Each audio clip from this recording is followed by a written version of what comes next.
Ya, selamat siang teman-teman dan selamat hari Minggu. Sebelum kita memulai ibadah kita pada hari ini, kita mau melihat beberapa pengumuman terlebih dahulu. Boleh slide-nya. Ya, ibadah hari ini dilayani oleh Ko William Andreas dan liturgisnya hari ini ada Inge dan Grace. Pianisnya ada Mika, singernya ada Junisa, penyambutan dan absen ada Jessica. Perlengkapan dan sound ada Pendi, teknis slide Ko Indrawan, Warta DS itu dengan saya sendiri Keisha. Hari ini PF-nya ada Ko Julius dan PIC-nya Dewi. Ini ada beberapa aturan ibadah KP kita yang terupdate ya teman-teman. Jadi yang pertama itu semua jemaat dan pelayan gereja diharuskan memakai masker selama mengikuti ibadah dan berada di dalam lingkungan gereja. Yang kedua itu adalah pelayan mimbar serta pemain musik diberikan opsi untuk melepaskan masker atau boleh menggunakan masker selama melayani ibadah. Yang ketiga, jemaat diperbolehkan untuk saling menyalami dan menjabat tangan, namaste atau semacamnya ya teman-teman. 4, pastikan sebelum berangkat sudah dalam keadaan sehat dan tanpa gejala apapun. Selanjutnya, ya persilakan untuk teman-teman bersaat teduh untuk mengawali ibadah. Terima kasih.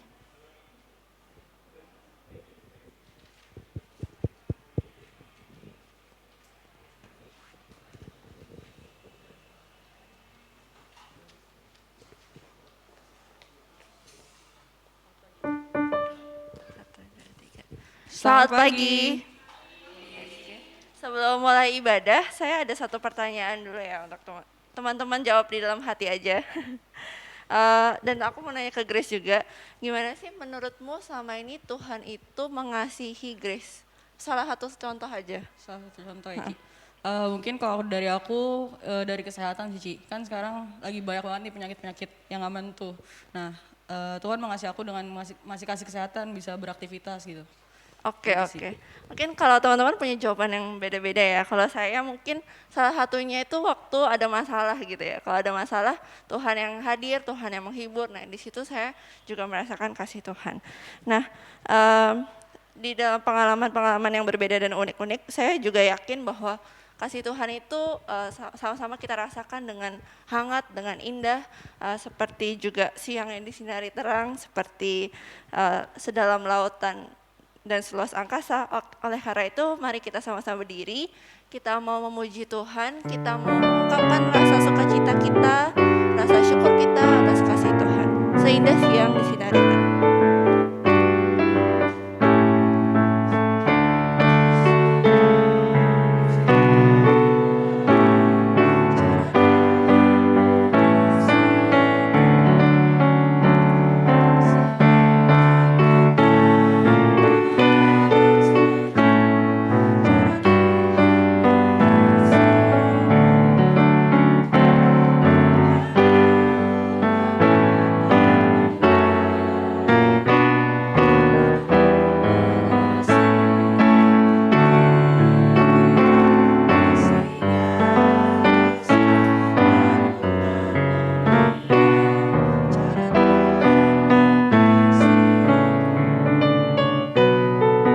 Baik, yang kedua, dalamnya lautan seluas angkasa.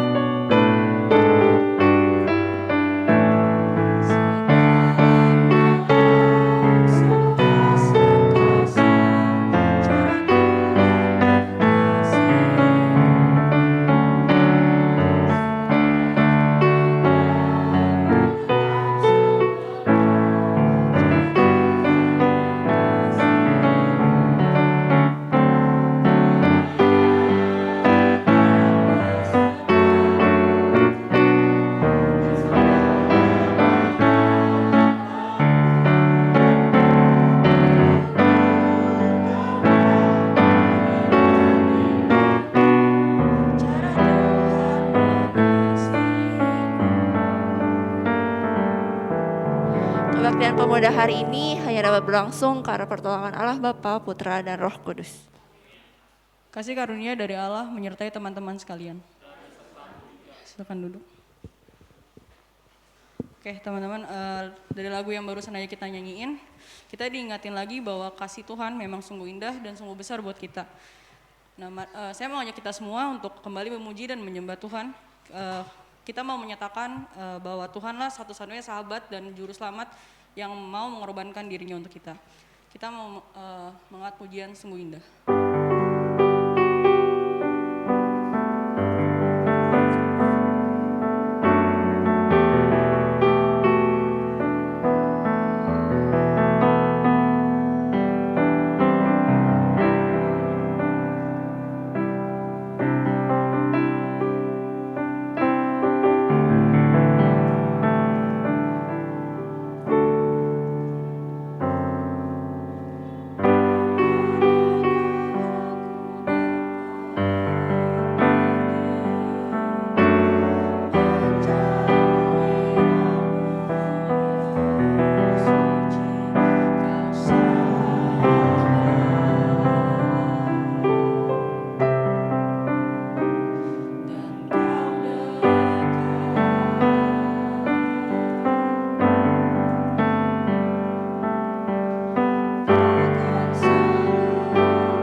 Teman-teman, kita mau menyanyikan lagu ini dari awal lagi.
Pengorbanan Tuhan memang sungguh indah dan sungguh mulia ya bagi kita. Dan tapi kalau misalnya kita melihat kembali ke kehidupan kita kemarin-kemarin atau hari ini bahkan, seberapa sering sih kita masih mengulangi dosa yang sama. Dan juga seberapa sering kita tahu bahwa hal itu adalah dosa tapi kita tetap memilih untuk melakukannya.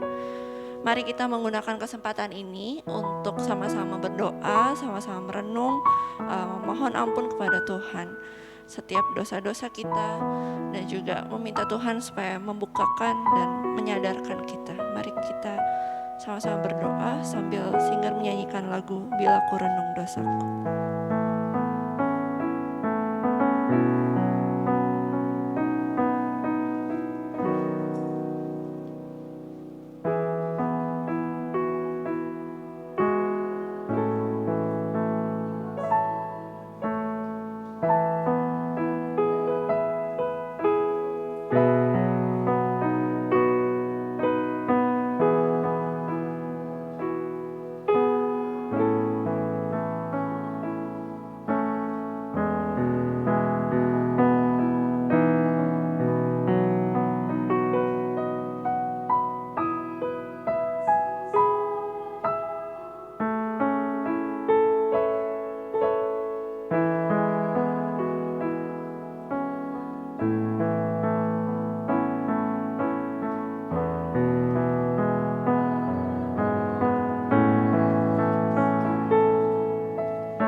Bersatu dalam doa. Bapa kami yang ada di surga, kami datang untuk memohon ampun kepadamu atas setiap dosa yang telah kami lakukan dan juga berulang kali kami lakukan. Dan juga kami mohon ampun ketika hati dan pikiran kami seringkali dipenuhi oleh hal-hal yang jahat. Tuhan, ampunilah kami dan juga tolong ubahkanlah kami sehingga kami bisa menjadi individu yang lebih berkenan di hadapan-Mu. Dalam nama Tuhan Yesus Kristus kami telah berdoa. Amin. Ya, saya undang kita semua untuk bangkit berdiri. Berita anugerah kita hari ini diambil dari Mazmur 32 ayat 1-2. Saya akan bacakan untuk kita semua. Dari Daud, nyanyian pengajaran. Berbahagialah orang yang diampuni pelanggarannya, yang dosanya ditutupi. Berbahagialah manusia yang kesalahannya tidak diperhitungkan Tuhan dan yang tidak berjiwa penipu. Sebagai respon dari berita anugerah yang baru saja kita dengar, mari kita angkat pujian NKB 21, Ku Diberikan Kidung Baru, bait yang pertama dan kedua.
Dalam 1 bulan ini, kalau teman-teman ikut ibadah gitu ya, 1 bulan ini kita membahas tentang Alkitab. Kalau minggu lalu kita bahas tentang apakah Alkitab itu bisa salah, dan kemarin kita tahu bahwa Alkitab itu tidak bisa salah karena memang diilhami oleh Allah sendiri.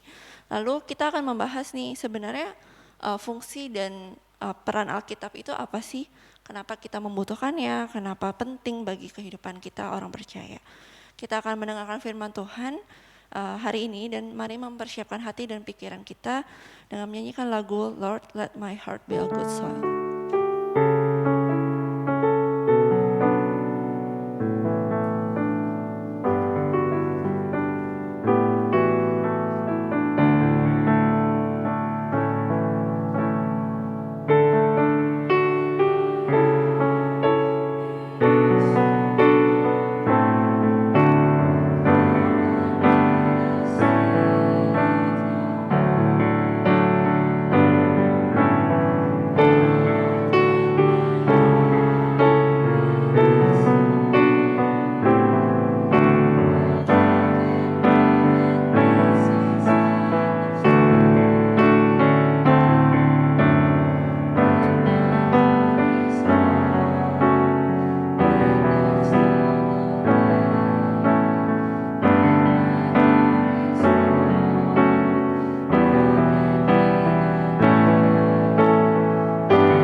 kasih. Mari kita bersatu di dalam doa.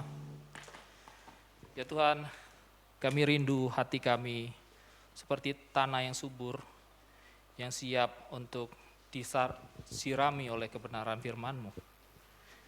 Kiranya sungguh Allah Roh Kudus bantu akan setiap kami, mencerahkan kami, agar kami mengerti dan mengimani bahwa Alkitab adalah kebenaran, dan Alkitab adalah hal yang kami perlukan di dalam kehidupan kami. Pakai hamba-Mu yang terbatas ini untuk menyampaikannya. Di dalam Kristus Yesus kami berdoa. Amin. Oke, selamat siang teman-teman.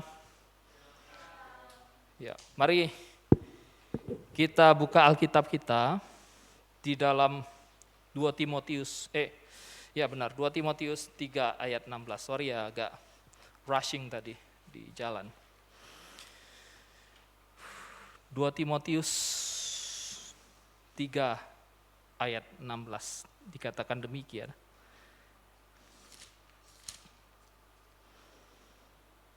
Segala tulisan yang diilhamkan Allah memang bermanfaat untuk mengajar, menyatakan kesalahan, untuk memperbaiki kelakuan, dan untuk mendidik orang dalam kebenaran. Demikianlah kebenaran firman Tuhan. Dan tema kita adalah mengapa perlu ada Alkitab? Mungkin jawaban segera dan jawaban dengan benar adalah Alkitab perlu karena Alkitab berisi kebenaran Tuhan. Alkitab adalah firman Tuhan, iya benar gitu. Tetapi di dalam pelayanan saya teman-teman, saya tuh mendapati banyak sekali pertanyaan berkenaan mengenai otoritas Alkitab. Saya sebutkan satu aja isu yang diangkat adalah Alkitab dibandingkan dengan ilmu sains, ilmu pasti, ilmu berdasarkan penelitian empiris. Saya kasih contoh ya, apakah Alkitab itu bertentangan dengan sains? Nah ini pertanyaan ini pernah diajukan, ya ini salah satunya nih mereka berdua nih, ini lagi datang, saya juga nggak janjian pas buat ini, mereka datang gitu. Ya di dalam pelayanan saya tuh banyak sekali, dan mungkin itu juga ada di dalam pertanyaan teman-teman gitu. Alasan pertanyaan ini adalah karena ada pernyataan di Alkitab yang berbeda dengan yang diajarkan sains. Contohnya apa? Di dalam Kejadian pasal 1 dan 2 dikatakan yang menciptakan dunia itu siapa? Tuhan. Tapi sains mengatakan dunia itu tercipta dari teori Big Bang. Ada ledakan besar, meledak, akhirnya mengalami keteraturan, kemudian terciptalah bumi, akhirnya berevolusi, jadilah manusia. Sedangkan Alkitab katakan, pada hari yang ke-6 sampai 6 hari Tuhan menciptakan. Singkat sekali, pertanyaannya, yang mana yang benar? Sains kah yang lebih benar? Siapa yang setuju sains lebih benar? WH? Enggak ya, kamu masih Kristen ya? Oke, terima kasih. Bercanda ya, dia di Hong Kong, saya takut dia di Hong Kong malah bukan jadi Kristen, tapi masih Kristen kamu, bersyukur ya. Nah, sehingga pertanyaannya kayak gini teman-teman, apakah sains dan penjelasan Alkitab perlu dipertentangkan jadinya? Jika sains lebih benar dari Alkitab, maka pertanyaan mengapa perlu Alkitab, ini nggak butuh. Iya kan? Karena Alkitab ternyata dibuktikan salah di dalam part itu, kalau sains yang benar dan Alkitab yang salah. Tetapi kalau Alkitab yang benar, pertanyaan ini menjadi krusial dan penting, tetapi apakah sains salah? Atau pertanyaannya adalah, jawabannya adalah tidak perlu dipertentangkan. Dan saya memilih jawabannya adalah Alkitab sama sains tidak perlu dipertentangkan. Kenapa? Karena Alkitab, ini balik aja ke awal slide-nya ya, belum itu. Jadi Alkitab dan sains itu tidak perlu dipertentangkan, dan sebenarnya tema ini juga tetap relevan untuk menjawab mengapa perlu ada Alkitab. Ya, karena Alkitab tidak didesain Tuhan menjadi buku pegangan membahas kebenaran sains. Setuju ya teman-teman ya? Jadi Alkitab itu tidak pernah diciptakan Tuhan, didesain Tuhan untuk menjadi buku panduan sains, enggak. Kalau mau belajar sains ya sains. Nah, berarti kita perlu menekankan satu prinsip apa? All truth is God's truth.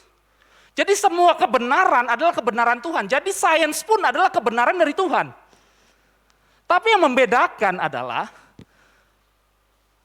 Alkitab itu berbicara ketika membahas soal kisah penciptaan, Alkitab itu sedang berbicara mengapa ada yang diciptakan.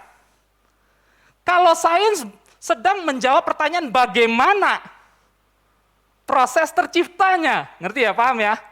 Jadi Alkitab tuh ingin menjawab pertanyaan mengapa atau apa tujuannya. Pada akhirnya kita tahu bahwa tujuan di dalam Alkitab dunia ini diciptakan adalah untuk kemuliaan Tuhan. Ini sesuai juga dengan kata John Calvin bahwa dunia ini adalah teater kemuliaan Tuhan. Ya, ini nanti aja slide-nya ya. Nanti saya akan minta next ya. Nah, maka dari itu kita melihat bahwa segala kebenaran di dunia ini adalah kebenaran dari Tuhan. Oke, thank you. Biar saya aja ya, next ya. Nah, sehingga pertanyaannya untuk kita bahas lebih lanjut, mengapa perlu ada Alkitab? Untuk lebih jelas adalah karena ini teman-teman. Yang pertama adalah karena, boleh next, bantu. Karena di dalam Alkitab itu dinyatakan kebenaran Allah yang menyelamatkan teman-teman. Kalau kita kembali kepada kebenaran-kebenaran yang lain, saya belajar ekonomi, ya nanti saya membahas soal kripto. Bukan berarti saya ngerti kripto ya, tetapi karena saya belajar ekonomi, kemudian saya akan lebih tekankan mengenai etika Kristennya, karena itu majornya saya. Ya. Dan saya akan mengatakan bahwa ekonomi itu pelajaran yang benar, setuju ya Leo ya? Kamu kan lulusan ekonomi ya, dan teman-teman yang lain juga ya, DKV, itu benar, dan itu adalah anugerah umum yang Tuhan berikan. Dan kalau kita melihat di dalam Alkitab, kebenaran di sini adalah kebenaran yang menyelamatkan, itu yang membedakan. Kalau kebenaran umum adalah kebenaran yang akhirnya membuat kita berkembang, mengerti apa yang terjadi di dalam dunia ini, dan kita dapat menyesuaikan proses perkembangan zaman demi zaman. Tetapi Alkitab itu yang dinyatakan adalah kebenaran yang menyelamatkan, teman-teman. Nah, untuk memulai poin yang pertama ini, saya ingin mengutip pernyataan Billy Graham yang menurut saya powerful. Ini next aja slide-nya ya. Dia mengatakan kayak gini, Bible is God's love letter to us. Ya, jadi Alkitab itu adalah surat cintanya Tuhan. Wah, ini indah ya. Dan saya setuju banget ya ketika Billy Graham mengatakan seperti ini. Karena memang Alkitab itu utamanya membicarakan mengenai kasih Allah, dan Allah itu begitu sungguh mengasihi. Kalau kita melihat di dalam Yohanes 3 ayat 16, karena begitu besar kasih Allah akan dunia ini, sehingga ia mengaruniakan anaknya yang tunggal supaya setiap orang yang percaya kepadanya tidak binasa melainkan beroleh hidup yang kekal. Jadi ini berbicara soal kasihnya Tuhan, Yesus Kristus. Dan kalau kita melihat perjanjian lama itu mengisahkan mengenai bahwa Yesus Sang Mesias itu akan digenapi. Perjanjian lama ya, fokusnya di situ benang merahnya. Dan perjanjian baru itu menceritakan bahwa Yesus Kristuslah yang dinubuatkan itu telah tergenapi. Dan semua itu berbicara soal cerita kasihnya Tuhan. Nah, teman-teman, ngomong-ngomong soal cerita surat cinta ya. Siapa di sini yang pernah dikirimi surat cinta, teman-teman? Dara, pernah Dara? Pernah ya? Oke, saya langsung bertanya kamu. Bagaimana perasaan kamu ketika mendapati surat cinta itu? Hah? Seneng ya, sedep ya? Oke, terus apakah kamu simpan surat itu? Hah? Simpan. Dan ketika kamu baca lagi, misalnya nanti malam ya kamu baca lagi, kamu kira-kira bisa kembali merasakan nggak? Oke, menarik ya. Jadi surat cinta itu akan membawa kita itu kembali kepada memori yang sebelumnya. Nah menariknya, ini boleh next slide ya. Jadi sekitar 500 tahun yang lalu, ditemukan satu surat cinta tertua. Ya, di Korea Selatan, di kota Andong. Ya, ditemukan di peti mati yang namanya Eung Taili. Benar nggak nih, Dara? Cara ngomongnya Eung Taili. Ya, nggak ada memang. Ya, di Korea Selatan. Nah, surat ini ditemukan ada di jasadnya dia. Dan boleh next lagi. Ada yang bisa baca, teman-teman? Kalau nggak bisa saya coba bacakan ya. Saya bisa nerjemahkannya sedikit ya. Kepada ayah Won. Ya, jadi Eung Taili ini ternyata sudah punya satu anak, namanya Won. Won Bin ya mungkin ya. Bukan ya. Jadi kepada ayah Won 1 Juni 1586. Ya, sekitar 500 tahun yang lalu. Ini kata istrinya, "Kau selalu berkata, sayangku, mari kita habiskan hidup bersama hingga akhir hayat dan meninggal di hari yang sama." Wow, tapi kenyataannya enggak ya. Dia meninggal lebih dulu. Sehingga si istri yang nulis kayak gini, "Tapi bagaimana bisa kau meninggal lebih dahulu? Kenapa engkau berbuat demikian? Kepada siapa kini aku dan putraku mengadu? Dan bagaimana kami hidup selanjutnya? Teganya kau meninggalkanku lebih dulu. Ingatkah bagaimana kita dahulu saling menautkan hati masing-masing?" Dan masih panjang lagi ya. Nanti habis waktunya di sini teman-teman. Namun dari surat cinta ini kita dapat lihat apa teman-teman? Yang pertama adalah surat cinta ini membuat kita tahu bahwa ada Eung Taili, enggak tahu cara bacanya, sekitar 500 tahun lalu meninggal. Setuju ya teman-teman? Dan ada yang mencintai dia. Oke, itu yang pertama ya. Dan yang kedua adalah jika surat ini disimpan 2000 tahun lagi, maka surat ini, cerita Eung Taili ini akan tak lekang oleh waktu. Dan orang 2000 tahun kemudian akan tahu bahwa ada satu orang yang mati meninggalkan istri dan anaknya. Setuju ya teman-teman? Dan kalau kita kembali ke dalam Alkitab, Billy Graham mengatakan bahwa Alkitab itu adalah surat cintanya Tuhan. Surat cintanya Tuhan itu telah tersebar sampai ke kita. Ketika kita membaca, apakah kita itu dapat merasakan kasihnya Tuhan? Itu dulu pertanyaannya. Atau kan kita bacanya biasa aja, bahkan kita bilang ini dongeng ya. Ya kan? Atau kita benar-benar merasakan bahwa ini adalah surat cinta dari Tuhan, Tuhan menyelamatkan aku, Tuhan mengasihi aku. Dan kita melihat di dalam Alkitab bahwa pemeran utama dan pengarang utama dari Alkitab adalah Allah itu sendiri. Boleh next slide-nya. Tadi surat cinta 500 tahun lalu dituliskan oleh istri Taili tadi. Tetapi kalau kita melihat di dalam Alkitab memang ada banyak penulis, tetapi pemeran utamanya adalah Tuhan. Dan pengarang utama Alkitab adalah Allah itu sendiri. Dan pemeran utama dalam Alkitab jelas Tuhan yang menyatakan kasih-Nya kepada kita. Dan bahkan Yesus itu sendiri adalah firman hidup. Ya, sedangkan Alkitab adalah firman yang tertulis. Dan firman yang hidup dan firman yang tertulis itulah yang akan membawa kita kepada kebenaran yang menyelamatkan. Tanpa Alkitab kita nggak tahu Yesus Kristus itu siapa, setuju? Melalui tulisanlah Tuhan izinkan firman-Nya dituliskan. Ya nanti saya akan jelaskan lebih lanjut bagaimana proses penulisan Alkitab itu.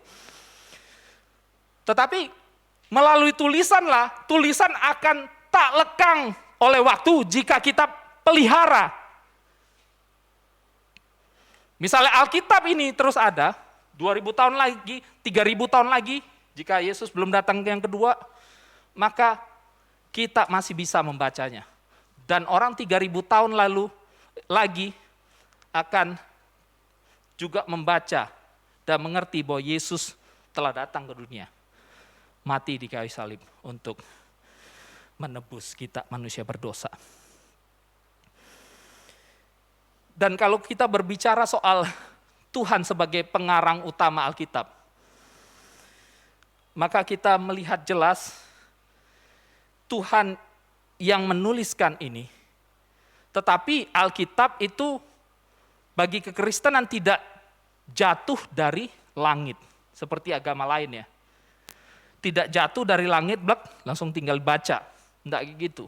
Tetapi Tuhan memakai penulis-penulis Alkitab di dalam keterbatasannya untuk menulis apa yang Dia mau, kebenaran firman Tuhan. Jadi kalau kita kembali di dalam 2 Timotius 3 ayat 16 tadi, dikatakan yang diilhamkan Allah, itu berarti Alkitab, itu dalam bahasa aslinya, boleh next slide-nya, adalah theopneustos, yang berarti nafas yang keluar dari Allah. Jadi Allah lah yang menafaskan kebenaran itu kepada penulis. Nah, teman-teman, untuk kita tahu ya, bagaimana cara Tuhan itu memakai para penulis adalah seperti ini. Boleh next lagi slide-nya. Jadi kayak gini, teman-teman. Penulisan Alkitab itu setidaknya melalui 2 cara. Ya. Jadi pertama Allah mendikte, dalam artian tadi mengilhamkan itu adalah Allah mendikte dan penulis tinggal tulis. Ya, kita buka sama-sama Wahyu 2 ayat 1 sampai 1 dan 8. Saya bacakan ya. Tuliskanlah kepada malaikat jemaat di Efesus. Ya, ini kata Tuhan ya. Tuliskanlah. Jadi Tuhan yang dikte ya, ayat 8. Dan tuliskanlah kepada malaikat jemaat di Smyrna. Sama. Tuhan yang dikte dan Yohanes yang menulis. Oke. Dan yang kedua adalah tidak hanya itu. Penulis juga mengadakan penelitian, tetapi Tuhanlah yang memberikan hembusan nafas kebenaran. Kita buka Lukas 1. Ayat 1 sampai 4. Ini kata Lukas ya. Theophilus yang mulia, banyak orang telah berusaha menyusun suatu berita tentang peristiwa-peristiwa yang telah terjadi di antara kita. Seperti yang disampaikan kepada kita oleh mereka yang dari semula adalah saksi mata dan pelayanan firman Yesus Kristus.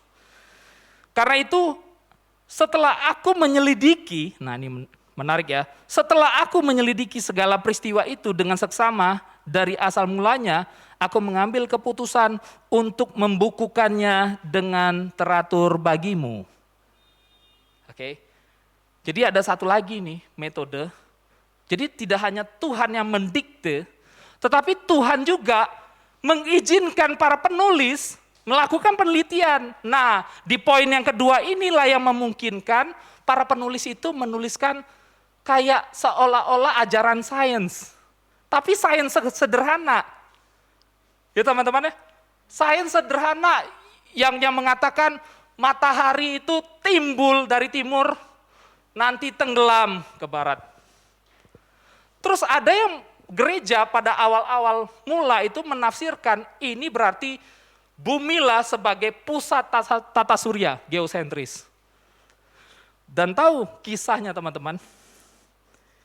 Ini saya beri contoh ya. Sebagai contoh keterbatasan pembaca Alkitab karena salah mengerti akan penelitian yang sederhana yang dilakukan oleh penulis Alkitab. Ya. Dulu gereja meyakini, silakan masuk, teori geosentris teman-teman. yang mengatakan bumi sebagai pusat, sebagai kebenaran yang diajarkan oleh Alkitab. Ternyata Galileo Galilei, ya, tahun 1600-an melakukan penelitian dan pengamatan sehingga dia memutuskan, menyimpulkan bahwa heliosentris lah yang benar. Matahari lah sebagai pusat tata surya. Nah, teman-teman setuju yang mana? Heliosentris atau geosentris? Anton, setuju mana Anton? Heliosentris yang benar kan? Tetapi gereja ngotot. Enggak, geosentris lah yang benar. Sehingga apa? Galileo itu dipenjara teman-teman. Karena salah menafsir. Paham ya? Ngeri loh. Sehingga Galileo ini tidak dihukum mati sih, tapi dia mati di penjara. Ngeri sekali teman-teman. Beberapa tahun kemudian akhirnya Kopernikus kembali mengangkat ide Galileo Galilei tadi, heliosentris, dan kembali menekankan bahwa heliosentris lah yang benar. Dan akhirnya setujulah gereja, dan gereja minta maaf atas tindakan yang terjadi. Nah teman-teman, kalau kita kembali melihat, Alkitab itu enggak hanya soal didikte Tuhan. Ketika enggak hanya soal didikte Tuhan, berarti ada, boleh next slide-nya, ada keunikan manusia yang Tuhan izinkan. Dan keunikan ini bisa kita salah tafsirkan, ngerti ya? Karena di dalam penulis Alkitab itu juga diizinkan Tuhan untuk melakukan penelitian tadi. Jadi ada keunikan-keunikan dia di dalam keterbatasan konteks pada saat itu sehingga kita itu bisa saja salah mengerti Alkitab. Nah ini yang terjadi di dalam kekristenan awal-awal abad 16 itu. Ngeri sekali teman-teman.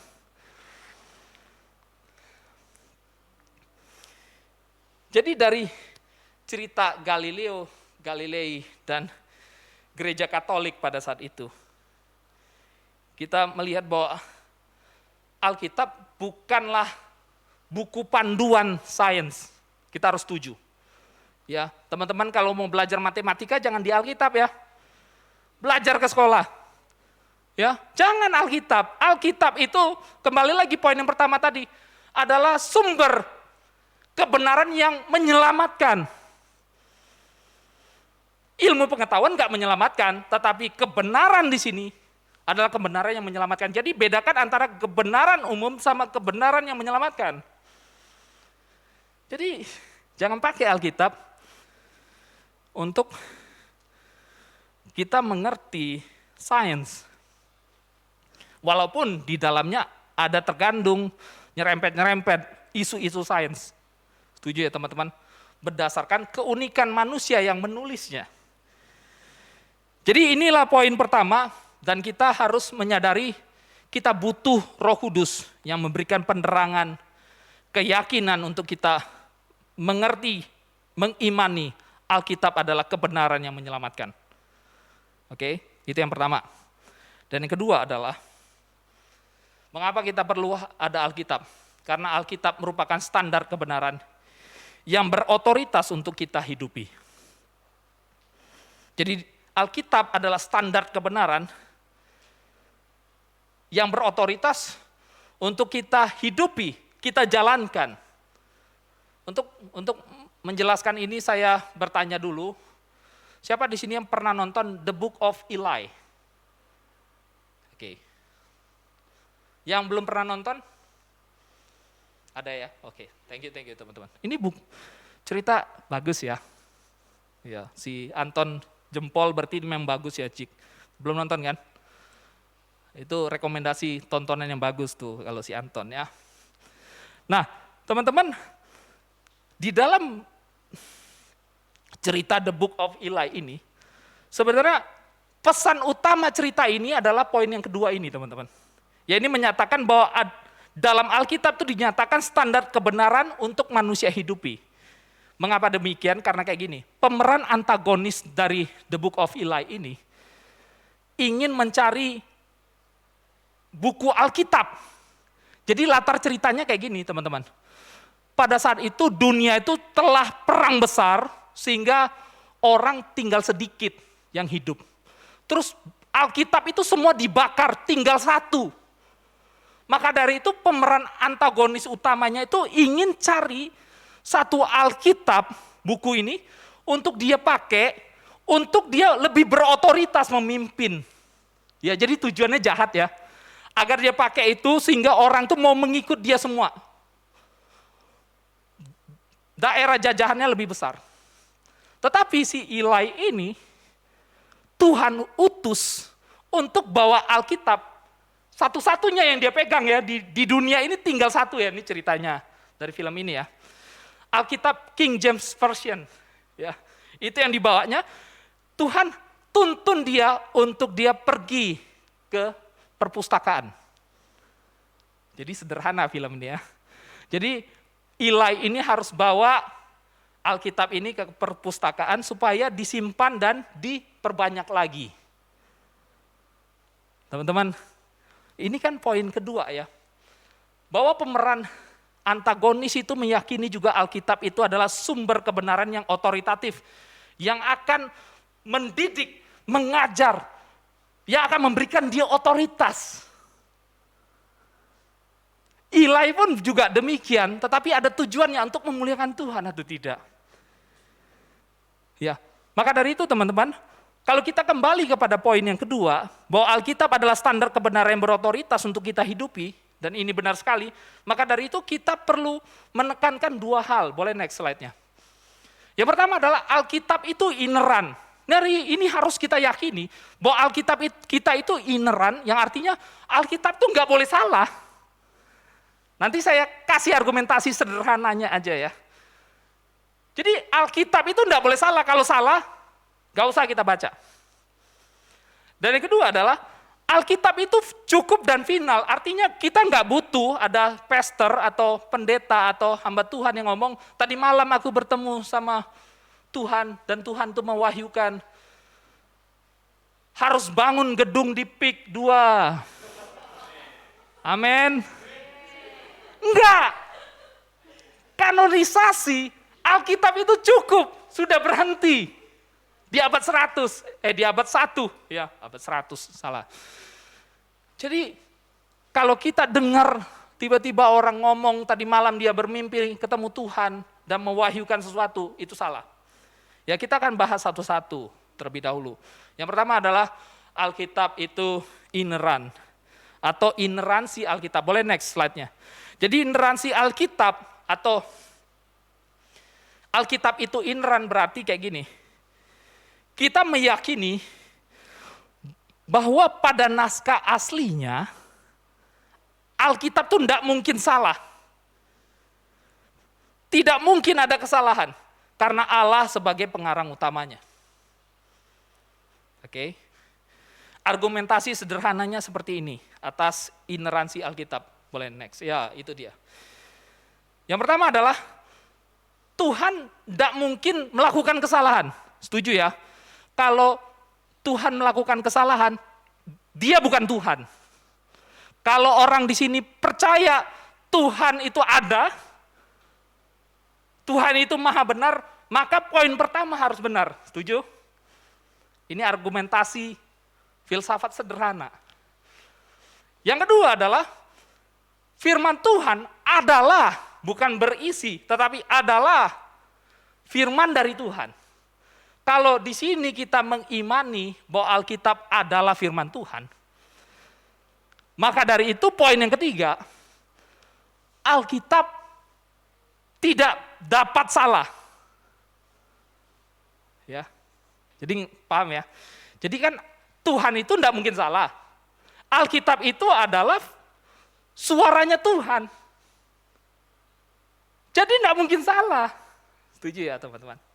Tetapi kembali lagi, naskah aslinya. Pertanyaan saya kepada teman-teman ini kita diskusikan.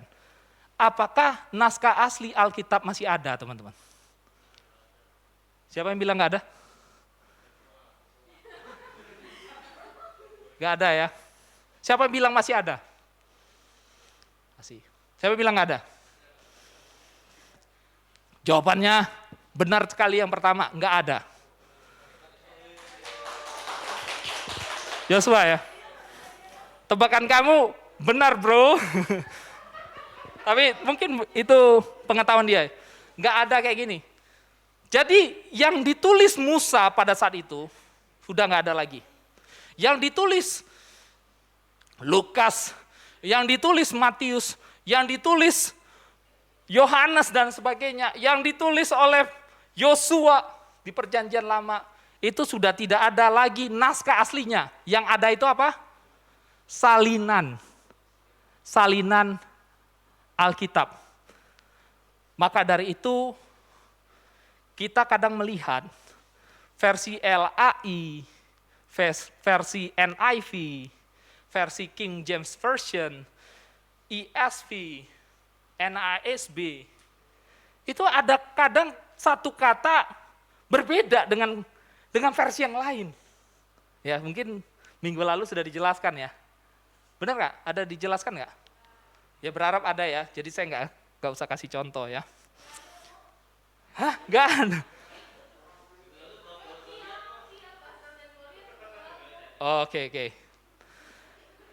Oke. Ya misalnya contoh ya, ada, saya enggak bisa kasih detail karena saya belum mempersiapkan.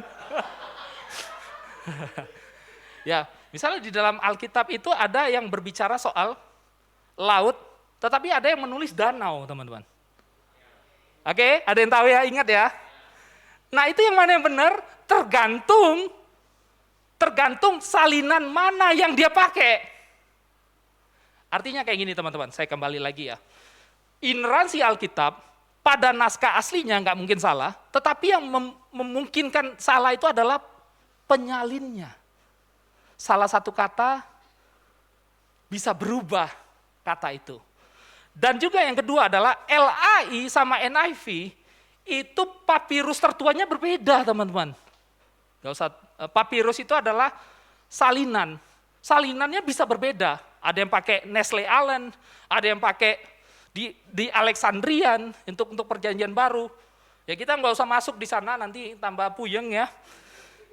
Tetapi kalau kita melihat, memang sekarang itu ada salah kata 1-2 minor, tetapi menariknya kayak gini. Tuhan tetap jaga penyalinan Alkitab walaupun ada minor-minornya, tetapi tidak merusak kebenaran yang utuh. Bahwa Tuhan mengasihi kita. Bahwa Yesus telah dinubuatkan di perjanjian lama dan Yesus telah digenapi di perjanjian baru. Bahwa dia telah datang ke dunia. Mati di kayu salib. Untuk kita, dia bangkit dan dia naik. Kesalahan kata laut dan danau itu tidak merusak kebenaran firman Tuhan. Setuju? Teman-teman? Jadi pada naskah aslinya sudah tidak ada, tetapi yang ada sekarang ini adalah penyalinan tertua. Oke teman-teman, jadi itu hal yang dapat kita pelajari mengenai ineransi. Masuk kita kepada kanonisasi. Kanonisasi itu berarti adalah tongkat pengukur. Jadi kayak gini teman-teman, kenapa ada kanonisasi? Saya jelaskan dulu ya, kanonisasi itu adalah tongkat pengukur untuk mengukur kitab mana yang benar, yang sesat itu yang mana. Jadi untuk membedakan yang sesat mana, yang benar yang mana, dipilih yang benar itu. Nah itu maksud kanonisasi. Ya. Jadi pada saat itu kita lompat sedikit ke perjanjian baru ya. Pada saat itu banyak sekali bidat, ajaran yang ngaku-ngaku Kristen, tetapi sebenarnya bukan Kristen. Nah itu bidat ya. Agama lain itu bukan bidat. Berbeda. Tapi bidat itu adalah agama yang ngaku-ngaku Kristen. Baru itu disebut bidat. Contohnya saksi Yehova itu baru bidat. Kalau agama Buddha itu bukan bidat. Itu agama berbeda. Paham ya? Jadi background di sini adalah banyak bidat, banyak ajaran yang ngaku-ngakunya pengikut Kristus. Dan juga ada yang mengatakan bahwa ini adalah tulisan dari wahyu Allah. Ngaku-ngakunya nih dari tulisan Petrus, ngaku-ngakunya nih tulisan si Nikodemus dan lain sebagainya.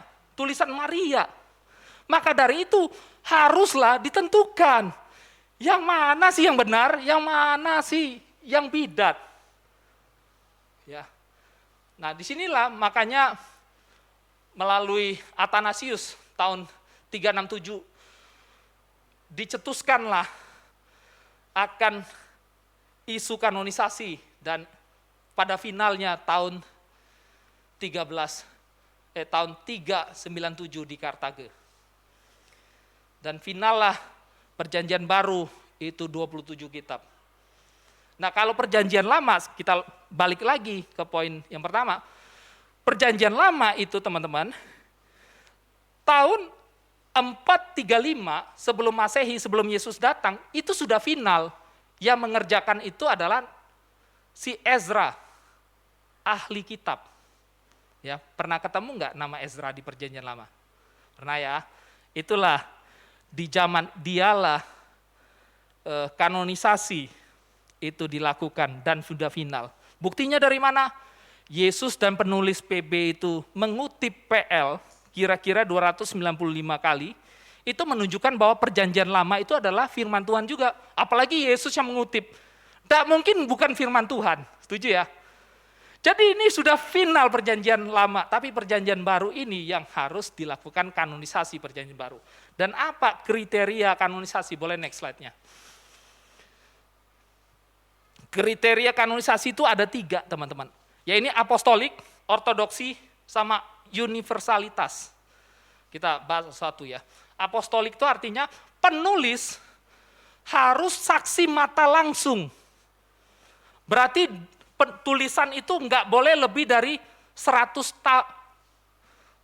tahun 100. Ngerti ya? Kalau lebih dari tahun 100, nggak mungkin ada orang yang bisa bertahan umurnya 120 pada saat itu. Yang terakhir kali itu adalah Wahyu, ditulis tahun 90-an oleh Yohanes. Jadi Yohanes itu umurnya bisa 100 lebih, teman-teman. Jadi hitungan Masehi itu bukan Masehi Yesus lahir, tetapi di dalam pelayanan Yesus. Ya. Jadi penulis itu harus saksi mata langsung dan juga memiliki otoritas kerasulan. Saksi mata langsung misalnya Markus, Lukas, kalau kerasulan Paulus dia mengakui, makanya Paulus itu menuliskan bahwa dia itu dipanggil Tuhan kan, melihat Tuhan langsung dan Tuhan yang mengutus dia sebagai rasul. Kalau enggak, tulisan dia kita tolak loh. Dan yang kedua adalah ortodoksi. Nah ini yang menarik ya. Ortodoksi itu adalah Alkitab A dengan B itu enggak boleh bertentangan. Dan bahkan tidak boleh bertentangan dengan perjanjian lama juga. Ya. Dan yang terakhir adalah harus diterima gereja mula-mula. Dan dipakai di dalam ibadah. Kalau enggak itu dibakar. Jadi yang dapat kita simpulkan dalam proses kanonisasi ini apa? Boleh next slide-nya. Dalam sejarah kekristenan, Tuhan terus berkarya dalam proses penulisan, penyalinan, kanonisasi, penyebaran, dan penggunaan Alkitab, sehingga Alkitab tetaplah standar kebenaran yang berotoritas bagi kehidupan umatnya. Jadi kalau kita kembali kepada 2 Timotius 3:16, segala tulisan yang diilhamkan Allah memang bermanfaat untuk mengajar, untuk menyatakan kesalahan. Jadi sederhananya seperti ini. Alkitab itu menjadi standar bagi kita untuk belajar akan kebenaran Tuhan, mengoreksi kita, mentransformasi hidup kita, mendidik kita dalam kebenaran untuk menjadi terang demi memuliakan Tuhan. Oke? Namun pertanyaannya seperti ini teman-teman. Apakah kita sudah membaca Alkitab? Apakah kita itu mengkondisikan diri kita baca Alkitab tiap hari? Pertanyaannya itu. Kita tadi ngangguk-ngangguk kata Billy Graham, Alkitab itu adalah surat cinta Tuhan. Kita ngangguk. Tapi pertanyaannya apakah kita baca? Apakah dengan sukacita aku baca? Waduh, Tuhan cinta aku ya. Ya, kayak darah baca surat cintanya. Bagi saya bakar aja kalau nggak ada harapan lagi. Ya kalau nggak ada kalau masih ada harapan tetap simpan. Soalnya ini direkam nggak? Soalnya saya juga dulu punya, nggak apa-apa lah ya. Dulu punya surat cinta. Nanti takutnya istri saya ini dengar gitu. Enggak. Ya saya dulu ada surat cinta, saya simpan-simpan gitu. Waktu di saat saya bawa, foto dia pun saya bawa gitu. Terus teman saya bilang, bro kamu tuh harus move on. Saya sudah move on kok, buktinya suratnya masih kamu simpan. Akhirnya saya putuskan lah untuk membuangnya ke tong sampah. Saya nggak berani bakarnya, kesannya kayak musuhan kita ya. Akhirnya saya buang ke tong sampah dan enggak, bukan diambil lagi. Sempat saya baca dulu terakhir kali. Habis itu saya lepaskan. Ya teman-teman, itu ya Dara ingat ya. Enggak, sudah lupa. Saya itu cepat lupa. Sudah lupa. Dan sekarang walaupun saya sama istri tidak ada surat-surat cintaan, tetapi kami ada SMS cintaan ya. Jadi tinggal baca lagi ya bisa. Tapi sempat terhafuz sih, jadi sedikit lupa. Ya teman-teman, apakah kita tuh baca, memang mengkondisikan diri kita baca Alkitab? Dan apakah kita tuh menganggap Alkitab itu penting dalam kehidupan kita, menjadi prioritas untuk menentukan jalan hidup kita? Itu pertanyaannya. Memang terkadang kekristenan zaman sekarang itu, apalagi di Indonesia konteksnya ya, kita itu menjadi take it for granted, tahu ya, take it for granted ataupun akhirnya jadi kesuam-suam kuku di dalam membaca Alkitab, dalam menghidupi firman Tuhan. Kenapa? Karena hidup kita tuh tenang kok, walaupun memang ada isu-isu radikalisme, tetapi tidak nyerempet kita saat ini ya. Tetapi di China itu berbeda teman-teman. Saya dengar dari teman saya kuliah di Saat, saya sekamar sama teman dari Beijing, benar ya cara bacanya ya, Beijing. Nah dia cerita bapaknya itu 3 kali di penjara, karena apa? Karena berkhotbah. 3 kali di penjara, sekali penjara setahun, sekali penjara setahun. Tapi tidak berhenti untuk memberitakan Injil. Kekristenan di China ada nggak? Ada. Tetapi di China, kalau kamu mau beribadah harus ikut apa kata pemerintah. Dan bahkan firman Tuhannya itu sudah diketik dan diikutin. Tidak boleh enggak. Tetapi di China itu ada orang-orang yang benar-benar rindu baca firman. Rindu untuk beribadah. Boleh next, ada slide. Boleh gedein suaranya.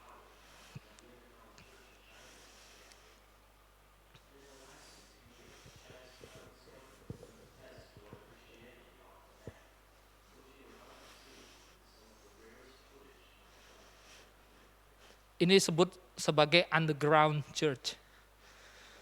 Dan mereka beribadah ini di goa ya teman-teman. Bangun jam 4 pagi, tiap hari. Mereka lakukan ini tiap hari.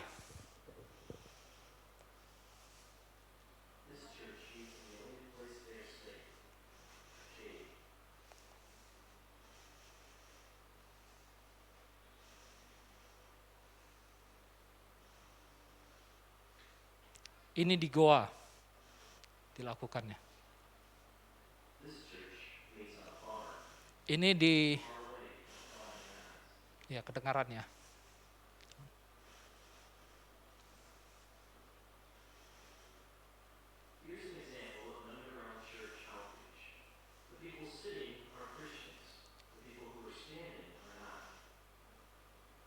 Oke, silakan di stop aja. Oke, teman-teman, di China semakin ditekan orang Kristen itu semakin pengen beribadah sama Tuhan.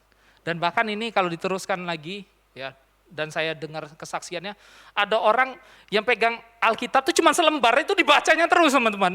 Dia pengen punya Alkitab yang lain, tapi tidak punya, dia cuma punya selembar, itu yang dibaca terus sama dia.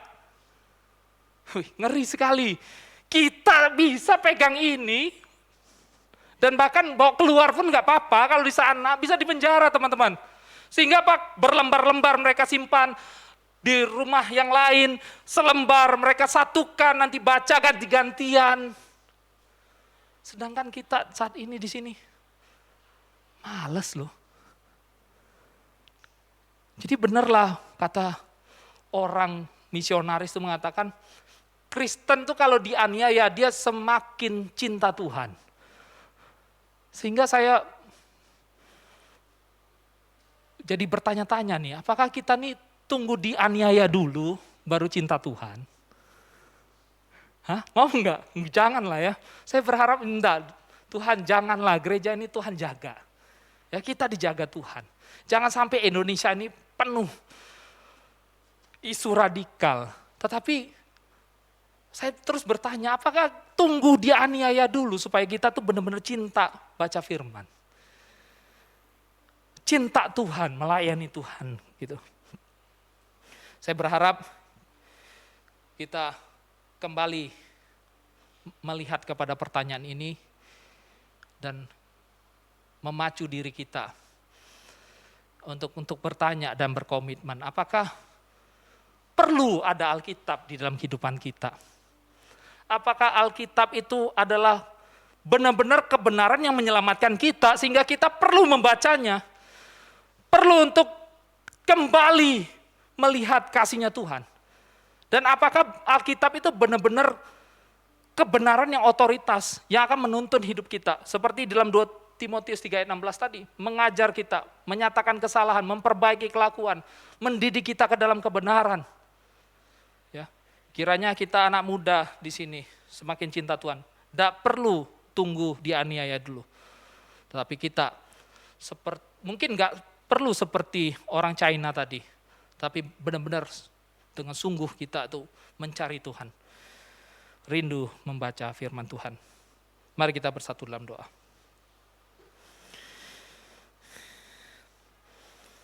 Ya Tuhan, terima kasih untuk hamba-Mu dan kami semua diingatkan bahwa kami adalah manusia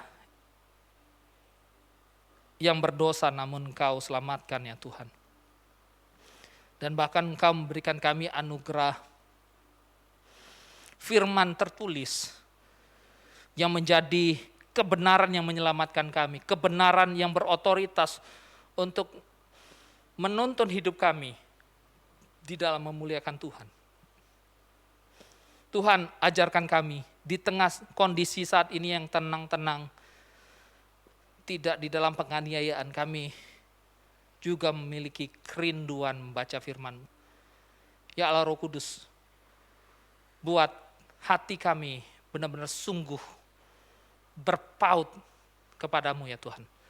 Dan kami ingin mengenalmu lebih dalam lewat pembacaan dan perenungan dan menghidupi kebenaran firman-Mu. Inilah doa kami di dalam Kristus Yesus kami berdoa. Amin.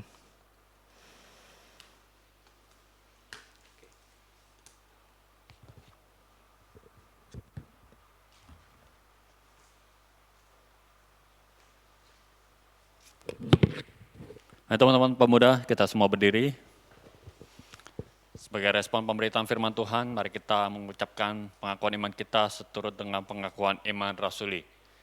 Aku percaya pada Allah, Bapa yang Maha Kuasa, Khalik langit dan bumi, dan kepada Yesus Kristus, Anak yang tunggal Tuhan kita, yang dikandung dari Roh Kudus, lahir anak darah Maria, yang menderita sengsara di bawah pemerintah Pontius Pilatus, dikuburkan, turun dan jam maut.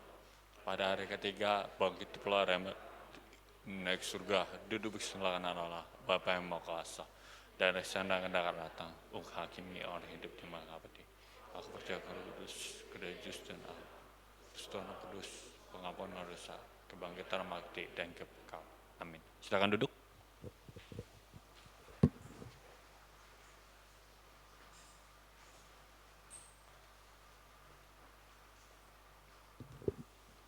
Teman-teman, sebelum kita mulai doa syafaat kita boleh ngobrol dulu sebentar dengan teman kiri kanan kita untuk menanyakan kabar dan apa yang ingin didoakan. Diberi waktu 3 menit ya teman-teman. Silakan.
Ya teman-teman, sudah selesai waktunya. Nanti boleh dilanjutkan lagi setelah selesai ibadah. Teman-teman, ada beberapa pokok doa yang akan kita doakan juga sama-sama pada hari ini. Yang pertama, kita mau mendoakan untuk bangsa dan negara kita, untuk keamanannya, dan yang terakhir kita dengar juga ada kenaikan kasus COVID ya teman-teman. Biarlah ini kasus segera mereda dan tidak muncul-muncul lagi kayak gitu ya. Dan kedua, kita mau mendoakan untuk acara KP, setiap acara yang dipersiapkan di Komisi Pemuda ini bisa berjalan dengan lancar, dan khususnya untuk pada hari ini ada KP sehat, dan untuk akhir bulan ada MFWF. Kita mau mendoakannya ya nanti teman-teman. Yang terakhir, kita mau mendoakan untuk pergumulan teman-teman yang tadi kita sudah sharingkan dengan teman-teman tadi. Yang terakhir, kita mau mendoakan untuk teman-teman kita yang berulang tahun. Yang di tanggal 21 ada Jehian, tanggal 24 ada Amelia Jonita, yang tanggal 25 Juni ada Ko Jeffrey. Teman-teman, mari kita bersatu hati dalam doa.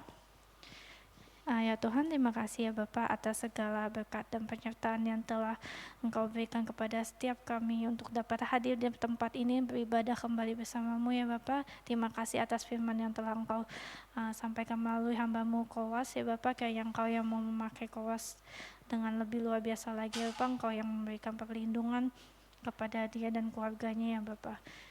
Ya Tuhan, kami mau mengangkat pokok doa kami yang pertama untuk bangsa dan negara kami ya Bapak. Teman-teman, mari kita mengangkat pokok doa ini.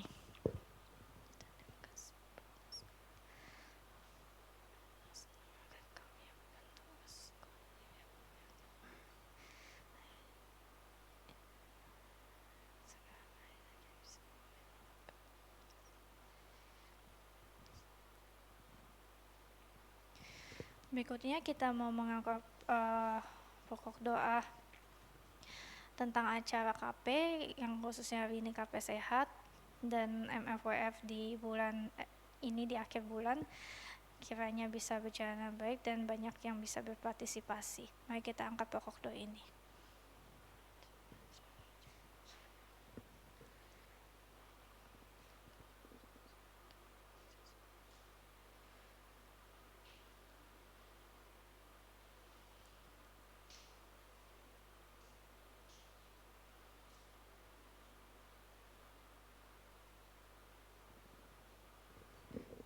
Berikutnya kita mau mengangkat doa untuk pergumulan teman-teman kita yang tadi kita sudah sharingkan bersama-sama. Kita mau mendoakannya. Mari kita mengangkat pokok doa ini.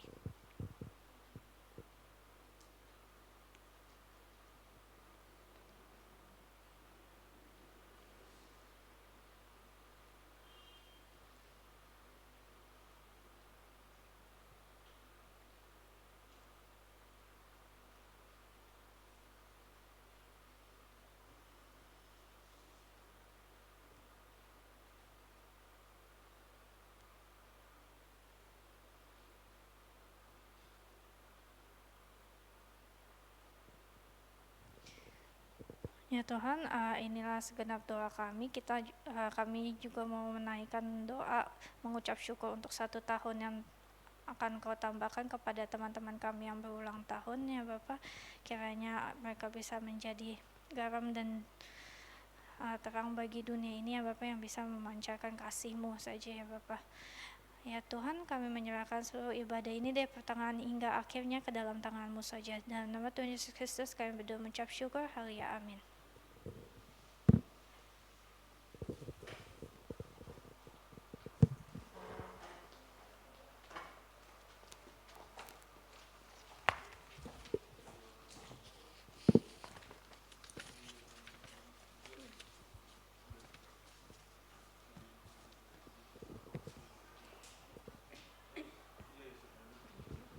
Oke, teman-teman, sebentar lagi kita akan memberikan persembahan kita yang udah kita persiapkan. Oke, sebelumnya saya akan membacakan ayat persembahan hari ini dari 2 Korintus 9 ayat 7. Hendaklah masing-masing memberikan menurut kerelaan hatinya, jangan dengan sedih hati atau karena paksaan, sebab Allah mengasihi orang yang memberi dengan sukacita.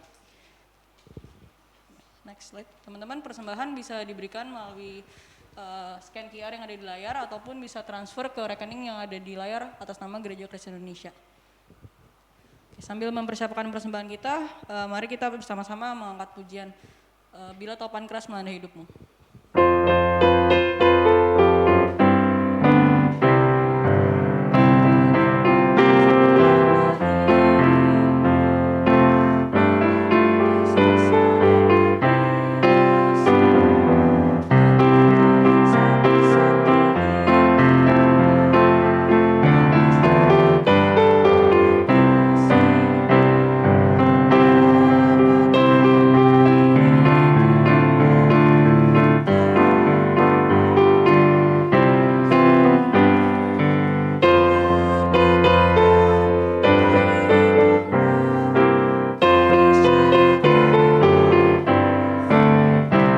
Mari kita nyanyikan bait kedua dengan bangkit berdiri.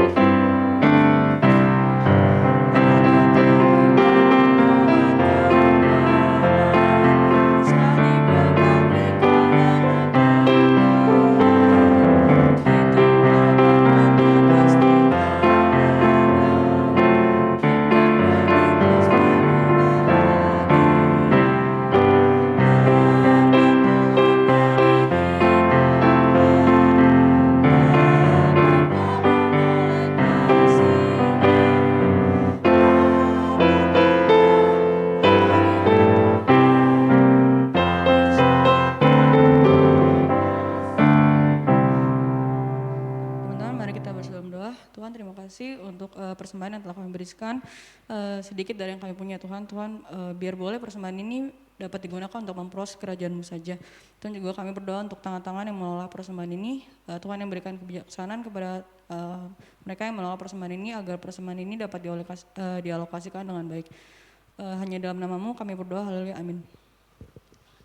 Ya teman-teman, kita udah mendengarkan firman Tuhan tadi ya tentang apa pentingnya kita bisa percaya dan bisa mengetahui lebih dalam tentang Alkitab. Dan kita akan menyanyikan satu lagu tekad, sebenarnya lagu yang sering kita nyanyikan juga ya. Judulnya Wonderful Words of Life, atau kalau bahasa Indonesianya nyanyikan nyanyian baru. Kalau dari liriknya teman-teman, sebenarnya lagu ini tuh menceritakan tentang betapa indahnya gitu ya firman Tuhan, dan juga bagaimana firman Tuhan itu bisa menolong kita dan juga mengajarkan kita di dalam kita beriman, di dalam kita melakukan kegiatan kita sehari-hari bahkan. Mari kita menyanyikan lagu ini, Wonderful Words of Life.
Silakan doa berkat.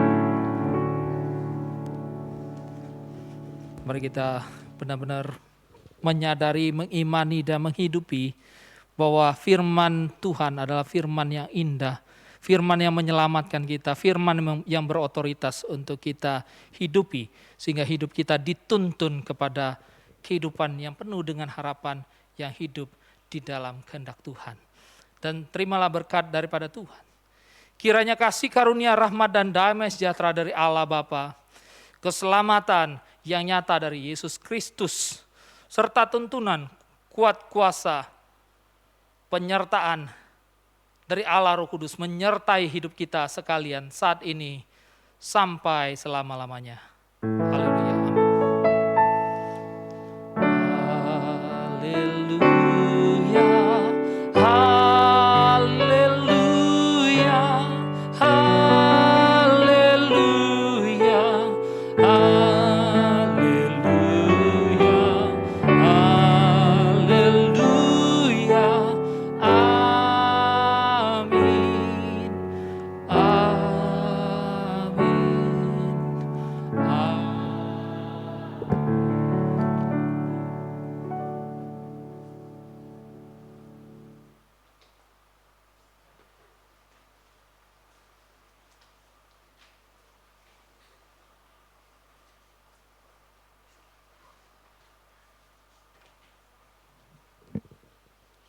Saat teduh selesai teman-teman, ibadah kita pada hari ini telah selesai. Sebelumnya jangan beranjak pulang dulu, ada beberapa pengumuman yang akan disampaikan. Boleh slide-nya ditampilkan? Ya, teman-teman hari ini ada KP Sehat di jam 3 sore. Ya, bagi yang mau ikut serta boleh daftar ke Hengki atau ke Dara. Ya, ini ada bulu tangkis, ada futsal juga ya teman-teman. Nextnya, ini jam 1 hari ini juga ya teman-teman ada acara Crypto Assets.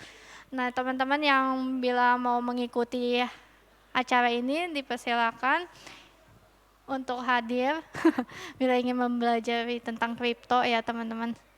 Yang selanjutnya, ya teman-teman untuk minggu depan ada acara MFWF itu onsite. Ruangannya di ruang kebaktian ini setelah ibadah KP ada konsumsinya juga ya teman-teman, jangan lupa.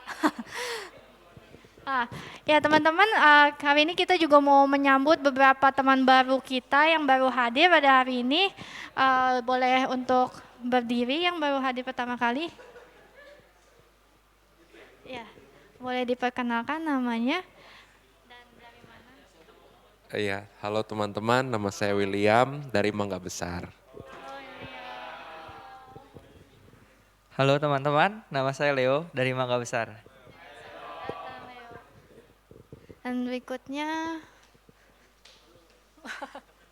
boleh diperkenalkan namanya dan dari mana? Halo teman-teman, perkenalkan nama saya Fritz dari Menteng. Dari Menteng. Oh iya. Hai. Nama aku Dinda, aku juga dari Menteng. Salam kenal.